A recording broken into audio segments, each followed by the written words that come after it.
ধূমপান করো না জিদ, এবার হবে শ্বশুর বাড়িতে ঈদ। শ্বশুর বাড়ি যাইতেছি ভাই, আপনাদের গ্রামেই তো আমার শ্বশুর বাড়ি। তাহলে তো আপনি আমার দুলা ভাই আপনার শ্বশুর বাড়ি কোনটা? মন্ডল বাড়ি হইতেছে আমার শ্বশুর বাড়ি। নামেন আপনি বসে আছেন নামেন। শুধু আপনি আমার শ্বশুরের নাম শোনার সাথে সাথে আপনি খারাপ ব্যবহার করতেছেন কেন? তোর শ্বশুর একটা কিপটা, জীবনে কোনোদিন আমার ভ্যানে ওইটা ভ্যান ভাড়া দেয় নাই, আর ওই শ্বশুরের জামাই হচ্ছিস তুই, আর মানে তুইও কিপটা। এইরকম কিপটারে আমি ভ্যানে তুলুম না। সৎ ভাই দেখেন এখানে তো গাড়ি পাবো না ভাই, হাইটা দিতে দিব। দেখছো তোমার বাবা কি পরিমাণ কিপটা, তার নাম শোনার সাথে সাথে ভ্যান হলো আমার সাথে কি ধরনের খারাপ ব্যবহার করতেছিল।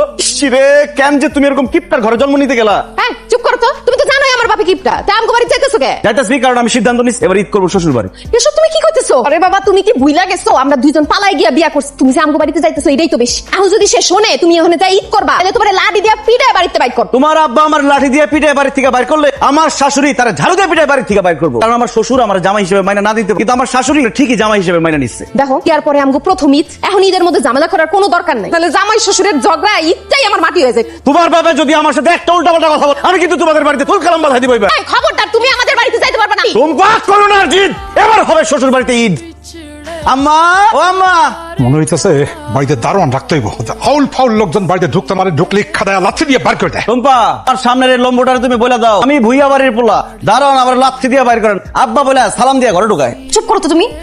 অনেকদিন করে থাপলাই না, থাপড়ানোর জন্য হাতটা চুল কেটেছে। টুম্পা গত বছর আমার গ্রামের শরীফার বাপ আমার একটা থাপ্পড় দিছিল, তার গালের মধ্যে এমন কামড় দিছিলাম একদম মাংস খুলে নিয়েছিলাম, এখন আমার দাঁতটা কিটমিট কিটমিট করতেছে, আমার কাউরে কামড়ে দিতে ইচ্ছা করতেছে। এই শানা, এই বাড়ির ভিতরে বেশ কেসা ফকির আসছে, ভিক্ষা দেবে দেখা যা। ওই কোন ফকির মিসকিন আসছে? মাজান দেখতে পাইতেছেন না কোন ফকির আসছে? আপনার সামনে একটা লম্বা ফকির খাড়ায় আছে। জামাই বাবাজি তুমি যে কি বলো না, তুমি কেমন আছো বাবা? আমি আলহামদুলিল্লাহ ভালো আছি আম্মা, আপনি কেমন আছেন? আপনি দেখে তো মনে হয় না আপনি যে ভালো আছেন, আমার তো মনে হয় আপনি সুস্থ নাই অসুস্থ। ডাক্তার মাক্তার দেখে না মনে হয়, কোন একটা মানুষের ঘর করে। গত বছর দেখছিলাম যে আপনি এই সাইডে পরে এমনি খাড়ায় আসছিলেন, জামা কাপড় কিনা দেয় না নাকি? বাবাজি তুমি এত অস্থির হও না, আল্লাহর রহমতে আমরা ভালো আছি। তুমি কেমন আছো? আমি ভালো আছি আম্মা। শালিকা তুমি কেমন আছো? ভালো আছি দুলা ভাই, তবে আপনারে দেখে এখন একটু বেশি ভালো লাগছে। আমারও তোমারে দেখে আম্মারে দেখে খুব ভালো লাগতেছে। তুমি খালি আম্মারে জিগাইতেছো কেমন আছে, তোমার শালিরে জিগাইতেছো কেমন আছে, আমরা আরেকজন আছে তারে জিজ্ঞেস করো। তারা জিজ্ঞেস করবো কেন? কে?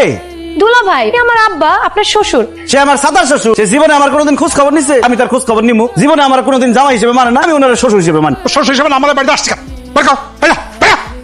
মামা বাড়ি আবদা বাইরে আর বাইরে গেলাম, আমি আমার শ্বশুর বাড়িতে আসছি, ঈদ করে যাবো, ঈদের একদিন আগেও যাবো না। আম্মা জান আপনি দাঁড়ায় রয়েছেন কেন? জামাই আদর করা শুরু করে, জামাই আদর করে ঘরে ঢোকান।